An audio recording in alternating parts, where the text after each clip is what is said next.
Welcome to Keeping Score. I'm Rick Horrow. Each week we bring you insights from the playmakers, deal makers, and rule makers in the world of sports. I'll give you my take on some of the items of the week using my 30 years of experience doing deals for teams, leagues, and players in the $750 billion business of sports. Plus, we'll talk with a central figure in the sports world. The views expressed in this podcast are my own and do not represent the views of Reuters. Let's get started. Busy week as usual. It's Final Four over, NBA, NHL playoffs just around the corner. NFL draft, Major League Baseball, don't look now, but it's opening week, heading to opening week number 2, and the Masters, which we'll get to in a minute. And nobody better than the worldwide digital editor for us, Dan Colarusso. What do you have in mind? I know you want to come out of the box first. You know, I got lost yesterday in the Mets shutout victory of the Atlanta Braves to open the season, and I fully expect the Mets to be playing on the last day of the season. But I wanted to talk Final Four. I was the one American who didn't watch the game last night. How did this Final Four measure up in terms of economic success this year? Was there still the audience? Was there the ad revenue? How are the ratings looking? How's the state of college sports, despite the one-and-dones and all the controversy around them? The ratings are almost irrelevant, Dan, because nobody is going to care that much at this time about how many are watching more than where. And you got the TV numbers, which people are going to discount because most of the people I talked to yesterday watched in bars or watched on their iPads or watched on computers and streamed back and forth and got into Facebook and Snapchat issues. So this and the Olympics are the two mega events that are going to redefine how television is measured, which is really important. Having said that, economic impact in the Valley, really good, weather great, fans coming in. First time the Phoenix area has held the Final Four. And we'll get into stadiums later, but Phoenix is now going to be in a head-to-head competition against Vegas, now that they get a stadium, for which is the next big Southwest desert tourist infrastructure area. They needed this event to kind of stay ahead. They're all winners, but it was huge. And not the least of which, by the way, is North Carolina. North Carolina wins, too. North Carolina's been there before. The NCAA has cashed, and Turner have cashed huge checks before. But for the Valley, this is a nice little pivot, a positive pivot. Positive pivot, maybe even transcendent, because a lot of people were talking about how the Cardinal Stadium was great, but it hasn't generated a lot of money for youth sports and on, and multiple Super Bowls, Cardinals playing well, Final Fours, National Championship College. The rotation is there, so Phoenix certainly has pivoted positively. And again, quickly, for North Carolina, Roy Williams coaches in his 100th tournament game, and he ends up winning his third championship for North Carolina. What a great storyline. So how far would you say the Valley is now ahead of Vegas? What's the head start? 10 years, 15 years for Vegas to become what they've achieved there? I find it ironic that the comparison is there. I grew up in Miami, as you know, and did a whole lot of the sports stuff there. We went from having one AFL franchise, the Dolphins, merged into the NFL, 3 others, making it 4, then a new stadium, then Super Bowls, then all of the other things that go along with it, not a dome, so no Final Four. Phoenix, same kind of thing. By the way, no teams, then 4. Now they're all looking for the leverage of what the new arenas are going to be like. And in the meantime, Vegas goes from being radioactive, having no teams because of gambling, to the Golden Knights playing this fall, to the Raiders playing 3 years from now, to 2 NASCAR races, to the idea that they have $1.7 billion, $700 million stadium that's going to host probably regular Super Bowls in the rotation. So your answer is probably 6-7 years ahead, but it's going to be an incredible competition for economic impact through sports now between those two destinations. Great. That's interesting. And Vegas probably has some good leverage with the tourism revenue, as we've talked about on the show before. It's an interesting region because, it had been a desert for American professional sports for a long time. On to something a little bit colder than the Valley. The NHL, the players, the teams, the franchises are choosing not to participate in the 2018 Olympics. Are they missing anything by not being in there? Or does everyone who loves hockey already watch hockey and there's no upside to being in the Olympics besides getting your players hurt? Depends on who you talk to. So, everybody talks about these global all-star events as really important for the game until it impacts your player and you're the general manager. So the World Cup of Hockey in September, really good. Last year, it was an amazing event. Now they're talking about what happens where you have things like the World Baseball Classic, another great event beginning of this year with baseball in Korea and Japan and other places. Hockey's another story because they've been to the Olympics 5 times in a row. They've become very global. The ownership of the content, very important to Gary Bettman. The NHL doesn't own any Olympic content. NBC does. They're friends, but it's not who gets the money on it. And so Gary Bettman, the commissioner of the NHL, has said, and he represents the owners on this, we're going to have to go a long way towards sending our players across the globe yet again to Korea and play in the middle of our season. It's not like, Dan, the NBA, where, you play in the Olympics, but that's in the summer between the seasons. And this is a major, major difference. Right. It stretches them, doesn't interrupt the season. It doesn't interrupt the revenue stream. And my take on it is I don't really see where the NHL owners have a ton to lose. There are viable leagues. I watch Russian Hockey League games on my New York cable system. Like there are viable leagues in most countries that love hockey. I don't think anyone's missing out, and I think hockey is not the it's not the sport that the casual fan watches in the Olympics and goes crazy for. I was just having this debate with Alex Cohen, the producer of this show. He thinks there's some casual fans to lure in. I don't think hockey is an acquired taste. I think hockey is something that you're kind of born into and you dig or you get obsessed with, but I don't think the Olympics is the place that you find it. Hey, another piece of that, though, too, is that let's remember Gary Bettman's not pulling the American team. He's pulling the NHL players who are saying they're not going, which is a predominant number of players from the teams all over the globe. So right. On the one hand, you'll have the Olympics, an entirely different game. It'll be the minor leaguers and the amateurs. On the other hand, the NHL sustains itself through February, which is important to them. Right. So let's talk, Rick, a little bit on baseball. We talked about Vegas a little bit, and it's opening day for Major League Baseball. And we talked about Vegas and the Raiders, and you had made the point to me earlier this week that the Oakland A's are the next big job for Oakland. They have to keep that team in town. And it struck me as, Oakland, as it's becoming a better city, it's becoming a real suburb of Silicon Valley. Real estate prices are up. The good restaurants are opening there. Oakland is taking on a decidedly different tone than it would have a few years ago. Yet, its sports teams are slowly draining out. What do they have to do to keep the A's? Well, they have to return the phone calls right away and make them the center of attention. It is kind of interesting. Mayor Libby Schaaf had made the argument through her task force that the Raiders and A's should share the property like they've done for a number of years, but the property alone doesn't get the deal done. And when the NFL said it's the same plan you put on the table a couple of years ago, Vegas comes up with $750 million and another $200 million in infrastructure. That kind of sets the bar for what it means for a football stadium, but the baseball guys are looking and saying, look, we need it as well. And I got to tell you, from all of the deals that I've ever done, when a team leaves, like the Texans when they left Houston before the Titans, and the Rams this time, and the Cardinals before in St. Louis, mayors tend to return your phone call if you're the last one standing. So right. You better make absolutely sure this time that the deal happens. Remember, the Warriors are going across the street or across the bay. That's what I meant, yeah. Yeah, and the A's are probably a very important civic piece of Oakland more than ever before, A, because they lost the 2 other teams, and B, because of what you just said, that other parts of Oakland are recovering. This would be a really damaging blow.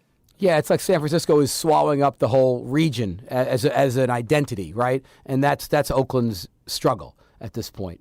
You're at the Masters this week? Yeah, and the Masters is a really interesting event because, as we know, I'm an intense golf guy. I play 200 times a year, but you don't have to be to follow the Masters. It is an event, as sappy people say, like no other, and it's the only major golf tournament that does not rotate from venue to venue. And so it's an event that generates maybe $250 million. It includes dollars that a private company will not talk about, but the badges are going for an average of $1,500 to $4,000, notwithstanding $50 on the face. I mean, nobody's ever paid $50, and it's an incredible event for a lot of different reasons, and in many ways, it is the barometer of the future of golf, positive or negative. Well, let me ask you a question, because we've talked a lot about the future of golf on this show, and the absence of Tiger Woods as a marquee crossover star, and golf is really looking for one now. Can the Masters stay the Masters with this both financial aura and spiritual aura around it if people in America just aren't playing golf as much as they used to? Not as many people are playing. They're not buying the shirts. They're not buying the clubs. They're not buying the balls. How does golf, writ large, keep the Masters the Masters. There are a lot of people who are saying golf is turning around, but we'll see what the numbers are. 37.5 million people last year said they're very or somewhat interested in playing golf. 2.5 million trying for the first time. Now, we got to see who gave it up. Tiger Woods is not playing, and he still drives the needle. And just to give you one quick number about the business of golf, the total purse for the Pro Tour when Tiger first won his first Masters in 1996, about $1.5 million. This last year, the average total purse, about $7 million, about a 352% increase. The global reach is up. The impact on golf is up. People have other diversions. They're playing other sports. That's true. But at the end of the day, when people want to play golf, the best way to solidify them is to sit them in front of the TV or bring them to Augusta and watch the Masters. Same for you. You've got an open invitation, and I know it can extend it gracefully because you'll never go. Yeah, you'd be pretty sure I won't take you up on a Masters invite. No, but you mentioned golf and what it means, and it's always been about Ben Hogan and then Arnold Palmer. First year he hasn't been with us, and then Jack Nicklaus, and then Tiger Woods. It's all about the superstar and who's the next big thing. Well, Jordan Spieth was the next big thing in 2015, stumbled a bit at the Masters in 16, and he's back with the vengeance this year. Everybody's following him to see what happens. Our interview today, it's with his dad, but it's not about Jordan Spieth. It's about Shawn Spieth, the co-founder of MVP Index, the company that tracks social media as it's impacting endorsers for corporations, for teams, and for leagues. An incredible business case for social media, especially as it relates to the future of why corporations are spending money. And I've got to tell you, when they have a case study, who better to study than Jordan Spieth? Shawn Spieth coming up in the interview right now.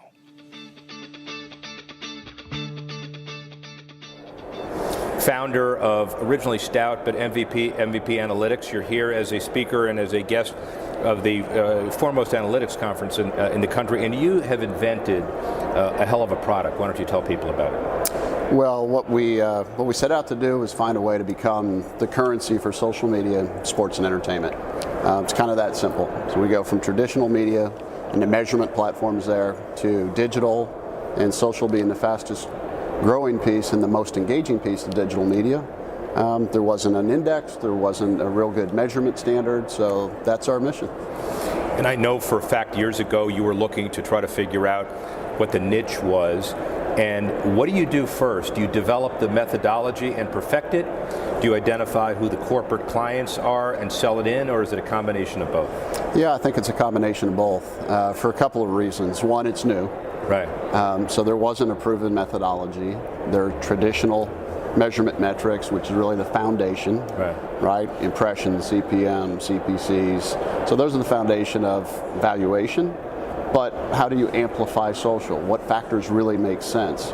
And we used some expertise that we have within the company, and we had to go out to clients, and those who write the checks ultimately for the ads and for the analytics, and ask them, what's important? Does this make sense? So about 2 years worth of working through our platform and the weightings and how we actually get to our calculations is probably the most critical part of the process. The notion that an endorsement deal is cut at a golf course because a CEO likes the way somebody plays golf or basketball or whatever, those days are long gone, maybe never happen. I mean, the analytics really carry the day, don't they? I think that's the case going forward. There's some of that. I mean, obviously it's people are so passionate about sports, and certain products and product categories, fit really well in certain sports categories. So before you get into analytics, you know where you want to be, you know where you should be for a lot of corporate brands.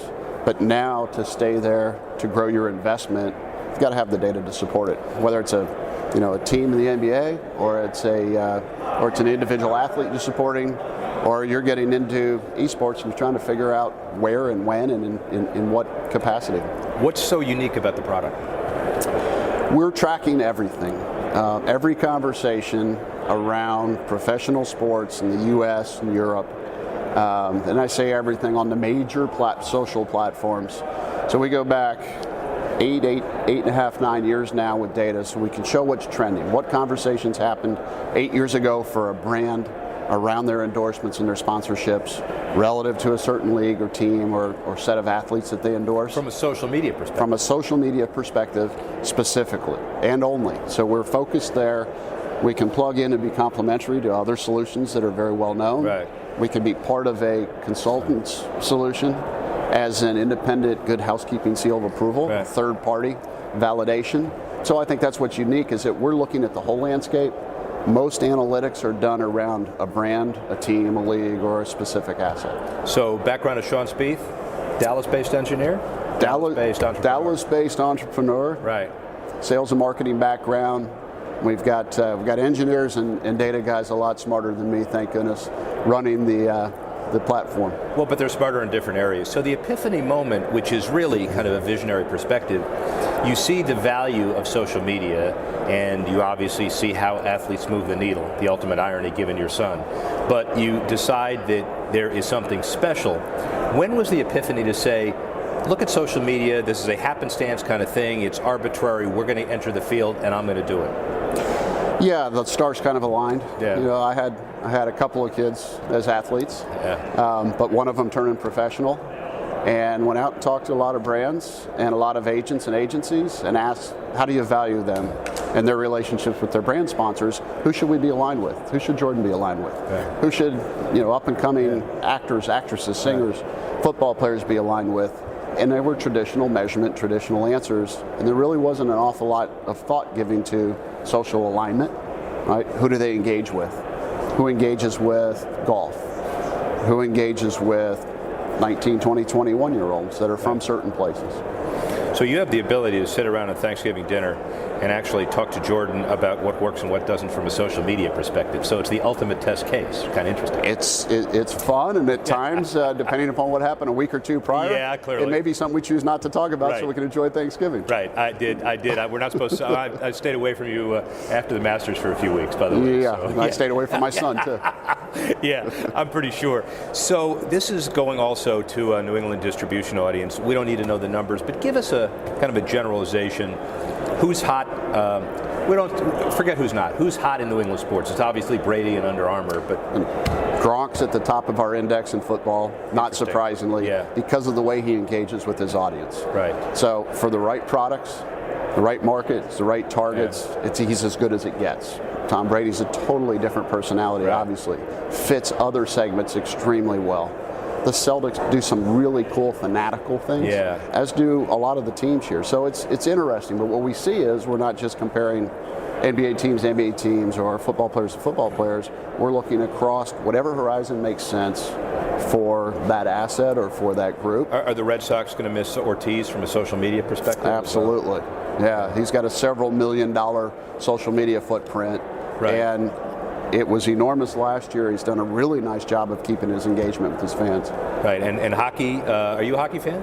I'm a little bit of a hockey fan, yeah. So the Bruins have had a long-term tradition here, so they've got a social media following as well.